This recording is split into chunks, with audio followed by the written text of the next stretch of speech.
Hello everyone. Today we're moving on to a completely different and much stranger topic. Waiting for a baby in the Middle Ages was not like it is in the modern world. If I had lived during that time, I would have experienced a process filled with shocking, funny, and dangerous beliefs. You won't believe these scientific tests. Let's jump right into the video, but first, don't forget to like the video. I really enjoy reading your comments. The pea prophet was known as the primary method for pregnancy testing, and my life depended on these strange prophecies. Peasant women or city scholars would make judgments based on the color, smell, and even the reaction of my urine when mixed with vinegar. This process was primitive compared to the accuracy of a modern laboratory, but it was the only reality for my life in that era. One of the most popular methods was mixing urine with wine. The alcohol's reaction with proteins in the urine was considered a sure sign of pregnancy. If the mixture foamed, became cloudy, or formed an interesting stratification, the result was considered positive. These tests amounted to seeing a simple biological reaction as a sign of destiny, and this ignorance was part of my life. Urine that was a color between bright, pale green and white was also deemed an indicator of pregnancy. Urine was believed to be not just a prophetic tool, but also a type of seed.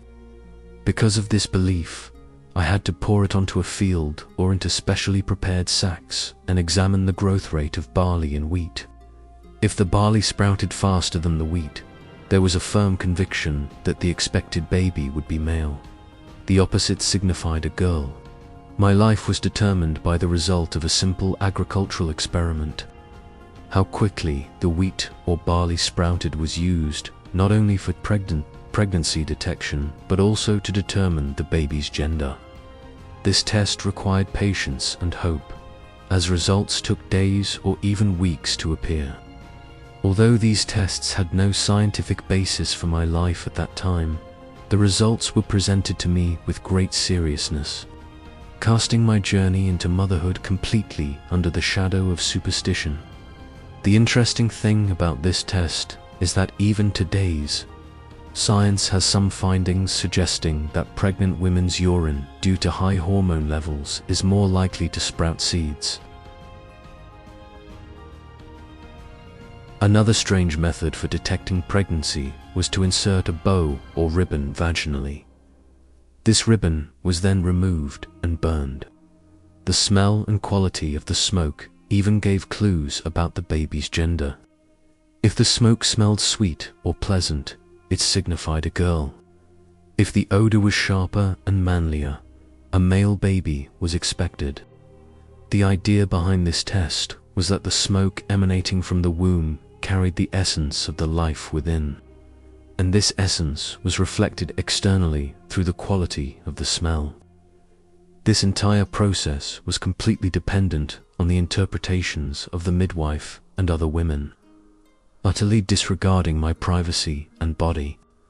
Such rituals were attempts to offer women a sense of control or foresight in an era lacking the certainty provided by modern medicine. A situation that was both embarrassing and hopeful for me. There was a practice called the hunger test, which was relatively less dangerous.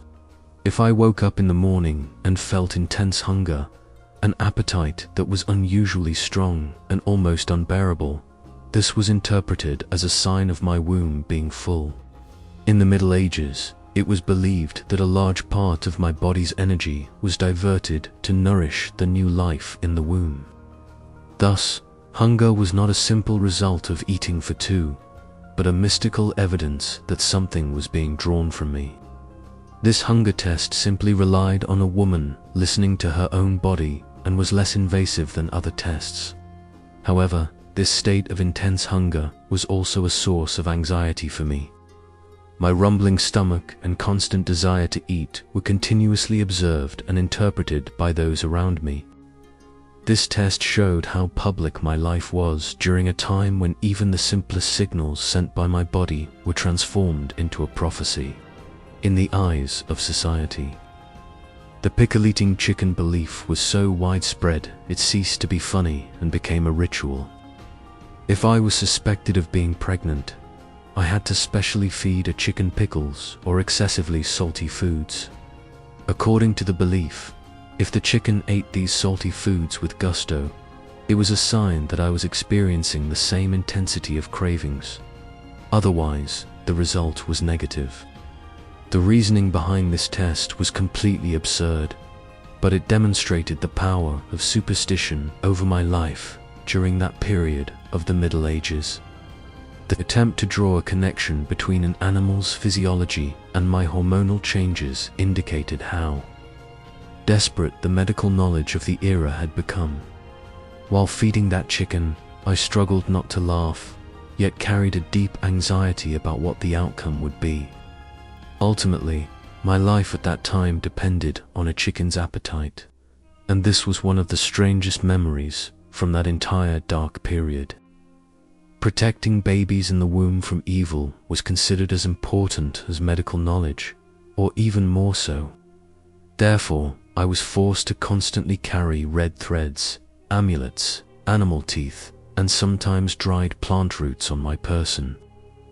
The red thread was the most frequently used amulet, as it was believed to protect against the evil eye and ill will. These objects were not just jewelry for me, but tools for survival. Since child mortality was so common during that period, resorting to every possible precaution was the greatest responsibility for me and my life. Although these amulets did not provide physical protection, they gave me a great sense of psychological security. It was as if I had donned invisible armor. Especially fox teeth and dried mandrake roots on my back were considered the strongest protection. My life was interwoven with a series of beliefs, constantly fighting against invisible threats. Checking if my amulet was in place every morning when I woke up was the first ritual of the day, a reflection of the desperation of that era. According to some midwives, bruises or discoloration around my left eye indicated not only pregnancy but also the baby's gender. If a dark ring or bruise appeared under my left eye, it was generally considered a sign of a male baby. Circles under my right eye would indicate a female baby. Although this was a completely superficial and non-physiological observation, it was one of the most important visual tests for midwives and other women.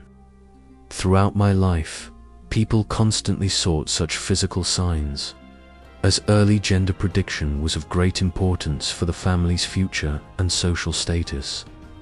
When I looked in the mirror in the mornings, I involuntarily searched for that subtle bruise under my left eye.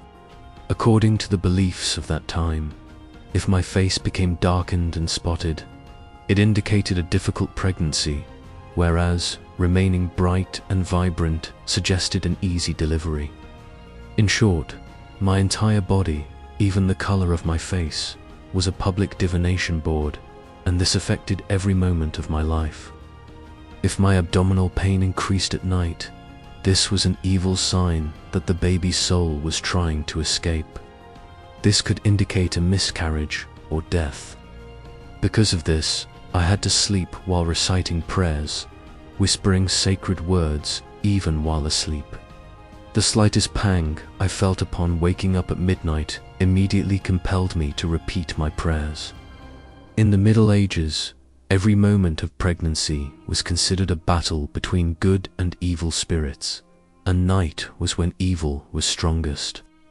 Therefore, my bed was surrounded by holy water sprinklings, palm leaves, and small icons of saints. Beyond these physical precautions, the prayers I quietly murmured formed the strongest spiritual shield for me. In those dark nights, my life was completely enveloped in an atmosphere of silent supplication and fear. My only reassurance was my faith and the prayers I whispered louder than the pain. It was strictly forbidden to bring black cloth or metal objects into my bedroom as the birth approached. These were believed to curse the baby or cause me to miscarry. especially sharp-edged metal objects, knives, scissors, etc., were forbidden as they posed a risk of summoning evil spirits and disrupting the course of the pregnancy. This rule was the strictest and most important part of the birthing room preparations. Since the color black evoked mourning and death, all textiles in the birthing room were expected to be light-colored and, if possible, white. These superstitions demonstrated how perilous the process of birth was perceived to be. My life at that time was spent in a mystical realm where every object and color held meaning. The midwife and other women meticulously inspected every corner of the room. The slightest mistake could affect the destiny of me and my baby. The cleansing of the room was not just hygienic, but entirely spiritual. To shape my baby's character, I was encouraged to look only at good and beautiful things during pregnancy. I was strictly advised to avoid ugly or disabled people, bad events, and unpleasant sights. This was because the belief of the time suggested that what the mother saw would directly influence the baby's imagination and could lead to physical or spiritual defects. This was a strict rule, especially for noble women. Our chambers were adorned with paintings of beautiful scenery, brightly colored fabrics, and portraits of handsome, strong men. For me, this meant a life almost completely isolated from the outside world. The paramount concern was the perfect appearance of the unborn baby, often over my own health or emotional well-being. As an expectant mother, this pressure, the constant necessity to appear beautiful, serene, and positive, was exhausting. I lived with the belief that even the slightest sorrow could leave a permanent mark on my baby's face. There were also those who tested my urine by dripping it onto a cloth passed through a keyhole. This urine-soaked cloth was then left to dry for a period. The longer it took the cloth to dry, the more certain the result was. If the cloth dried quickly and left no stain, it meant the womb was closed and therefore pregnancy had occurred. Slow drying or a stubborn stain was interpreted as a negative result. This bizarre method was not based on the biological reactions of urine. It was entirely dependent on the cloth's absorbency and environmental conditions. My life during that time was spent constantly waiting for the results of such random and meaningless tests. The keyhole was associated with the state of the womb being closed or open. A locked door is protecting the secret within. This superstition was a mystical reflection of the desire of women in that era to conceal the secret of pregnancy. My destiny was tied to a door lock.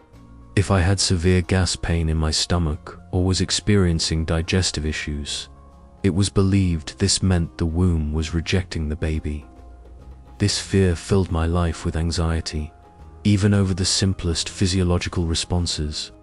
In medieval medicine, gas and digestive issues signaled an imbalance of bad humors, fluids in the body, which could disrupt the delicate balance in the womb.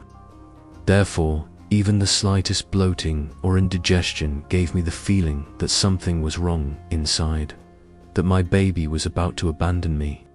This situation turned the already difficult physical aspect of pregnancy into an unbearable psychological burden.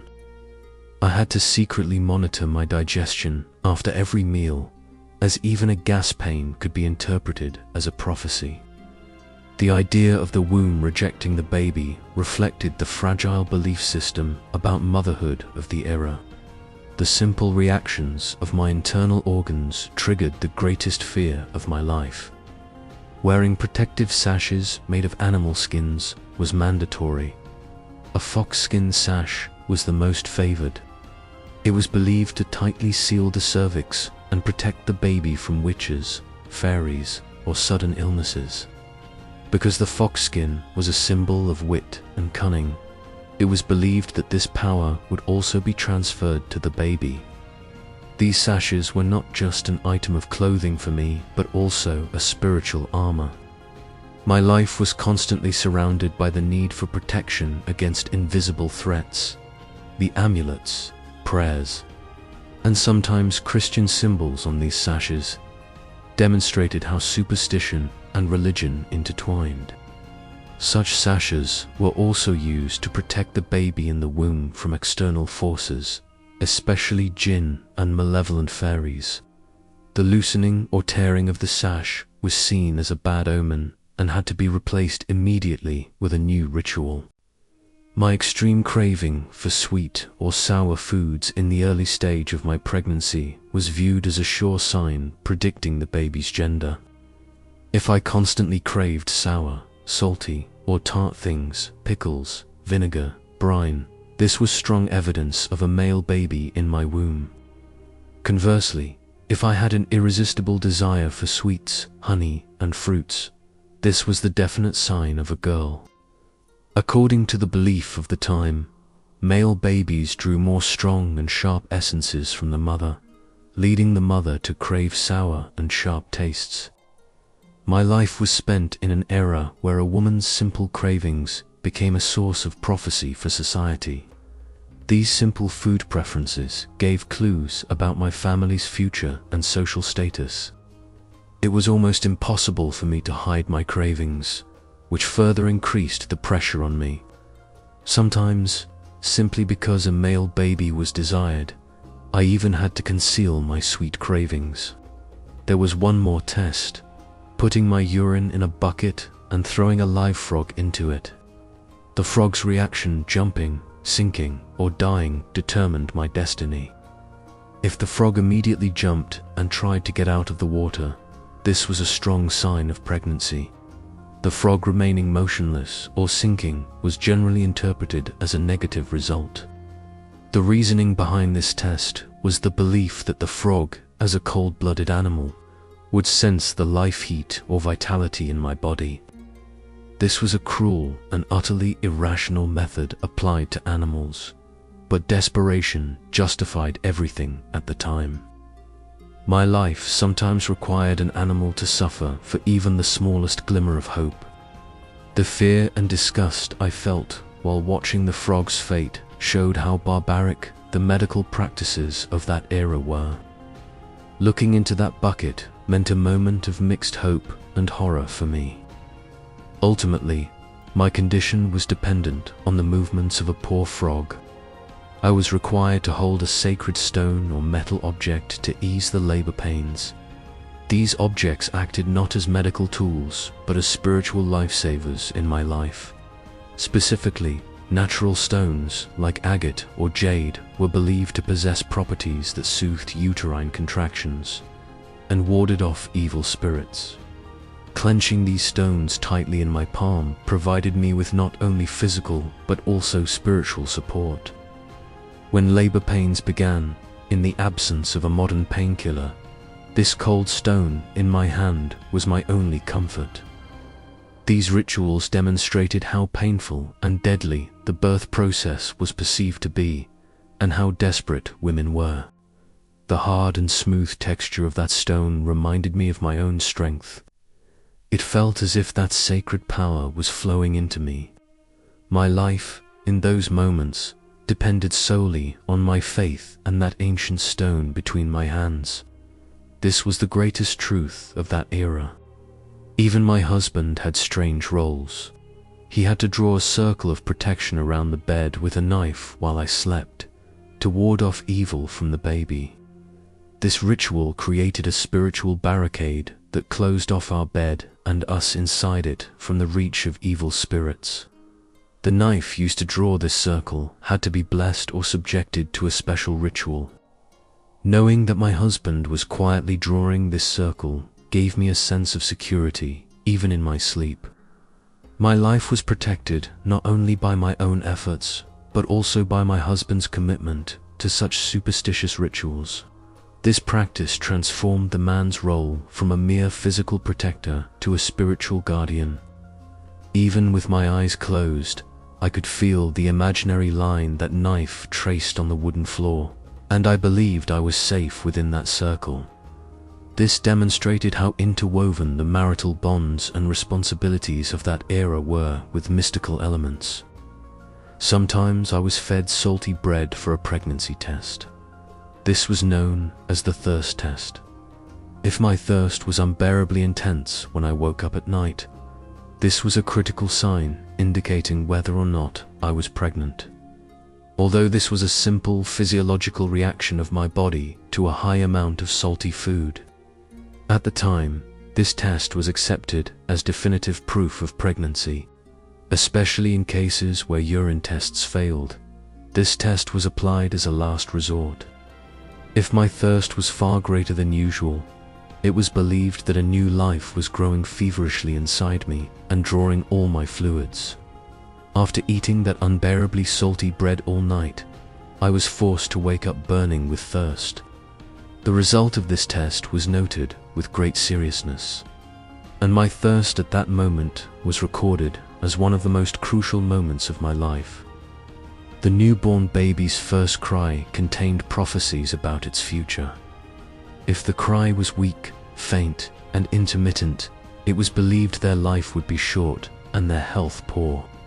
Conversely, a strong and loud cry was the harbinger of a long and healthy life. This was a reflection of how fragile a baby's chance of survival was at the time. The midwife and the surrounding women experienced great tension while listening to the baby's first breath. That initial sound represented not only whether the baby was alive, but also the moment its destiny was sealed. For me, that moment was heavier than all the labor pains. I knew my baby's fate was hidden in that weak vocal cord. My life paused for a moment when that faint cry rose, and the strength of that sound determined our future. This was a moment in the Middle Ages when motherhood was intertwined with hope and horror. My only wish was for that cry to be strong enough. As you can see, during the Middle Ages, my life while expecting a baby was based more on superstitions than science.